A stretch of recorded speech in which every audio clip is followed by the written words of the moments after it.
All of my mutuals rated it 4 stars and above. Are you serious? Y'all rated 4 stars and above for this mess?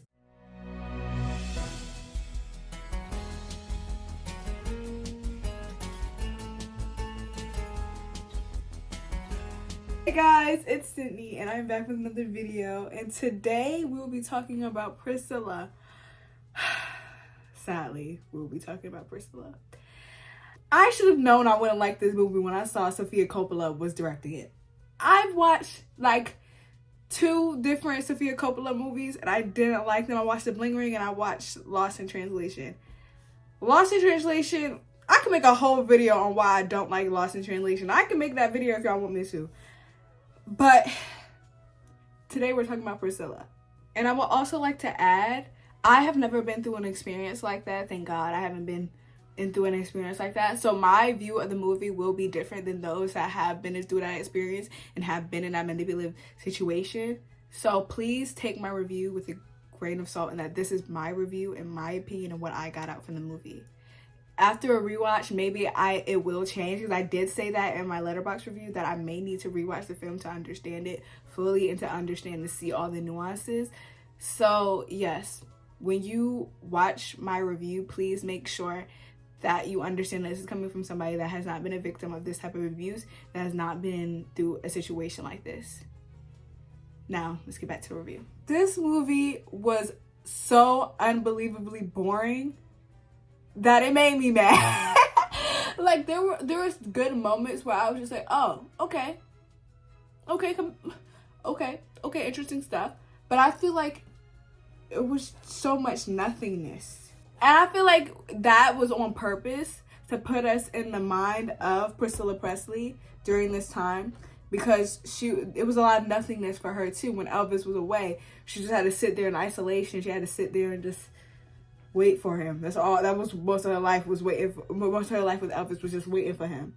When he got there, he was good, but at the same time, he was absolutely terrible. He wasn't good because he was like 40. He was like 40, so nothing was good about it. But y'all know what I'm saying. And then I feel like the narrative was missing large chunks. Like a large chunk of the movie was like, it was just like, take it out. Let's skip the graduation. Take it out. Let's skip to this. Take it out.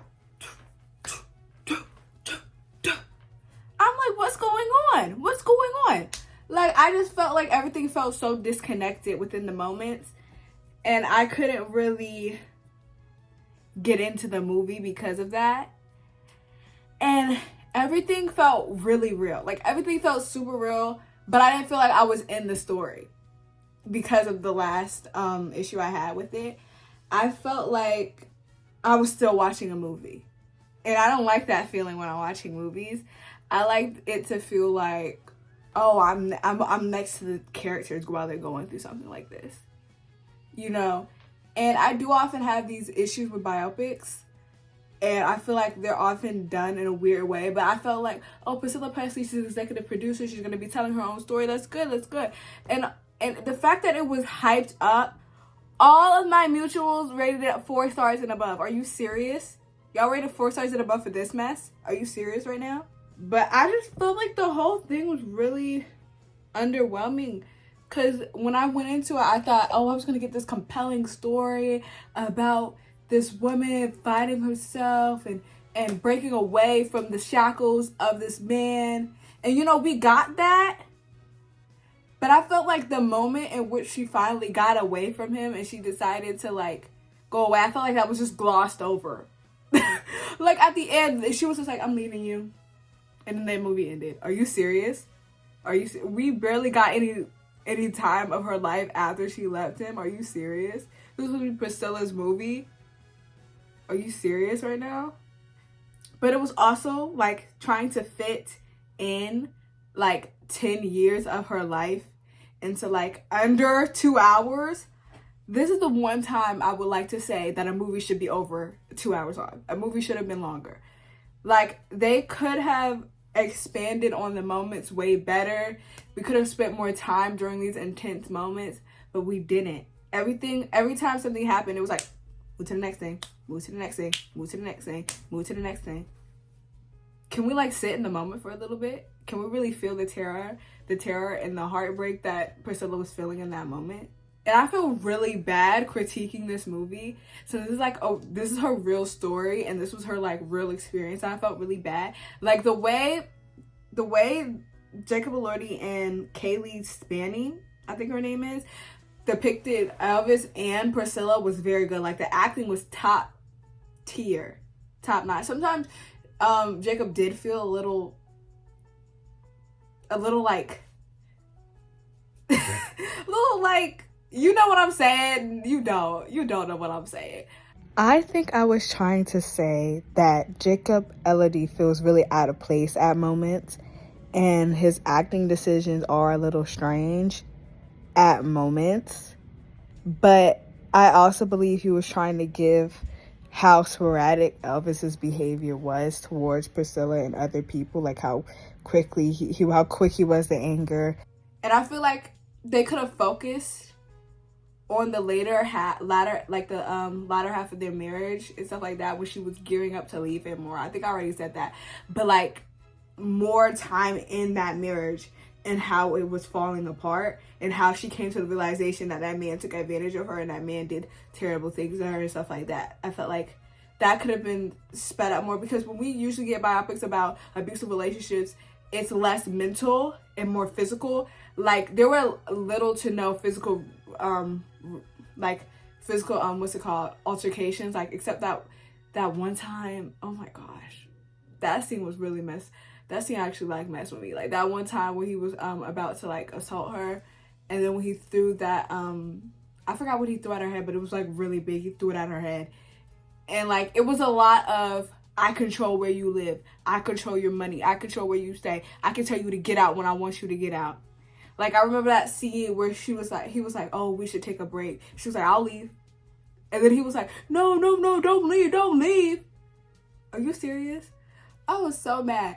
And then halfway through the movie, I decided I low-key want to, like, live react to it, because I wanted to have,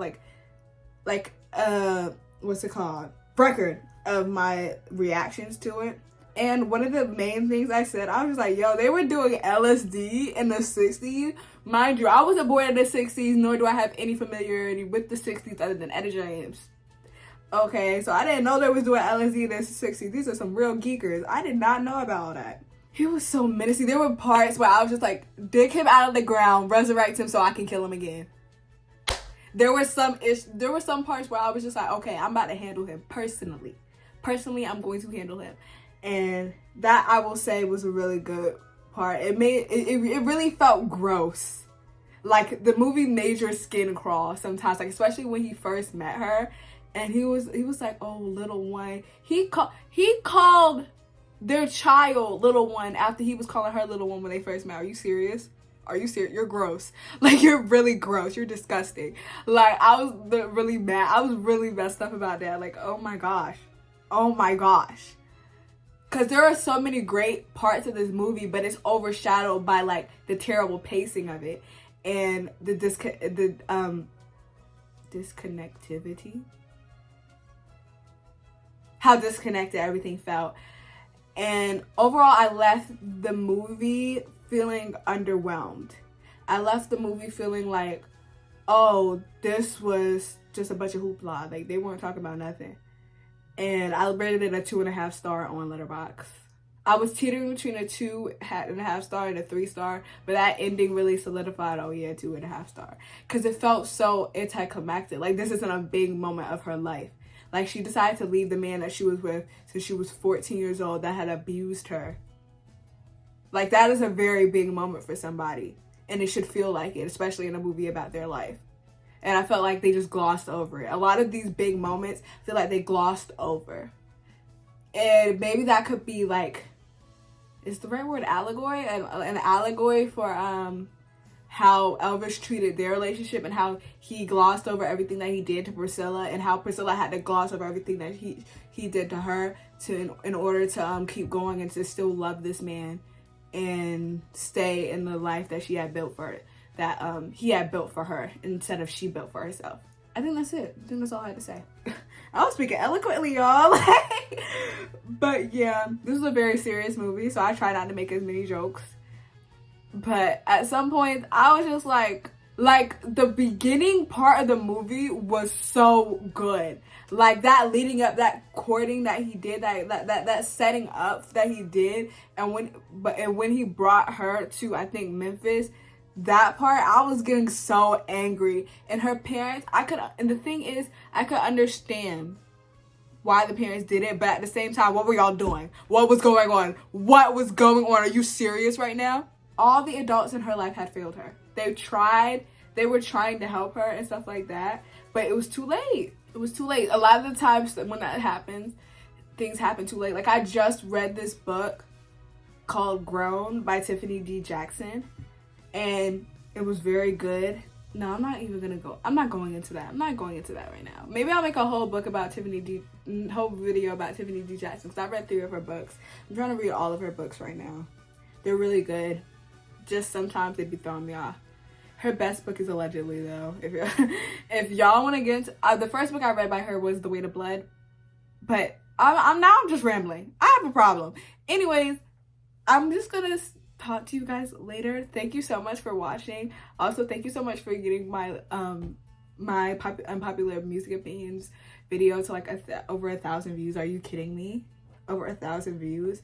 And I also surpassed 250 subscribers. I'm pulling up my YouTube studio right now. I'm at 267 right now, which is crazy. Like, I was just at 250 last week. Like, are you kidding me right now? But yes, thank you so much for the support that you've given me. Leave some movie recommendations in the comments, because I haven't been watching any movies. Like, there isn't gonna be a movie recap this month. I don't know what's going on with me, but this month, because I only watched 5 movies this month. Are you crazy? What was I doing? One of them was like Annie Live. Are you serious? Are you serious? But thank you so much for watching, guys. Thank you so much for the support. I will see you in the next video. Wait, I haven't shouted out my... Oh my gosh. Anyways, follow me on Instagram and Letterboxd, both Blinded Sydney. Make sure to stream my new song, I Do. It's on SoundCloud. It'll be linked in the description. And make sure to follow my business page on Instagram, Doll by Sydney with 2 S's. And I will see y'all next time. Bye, guys!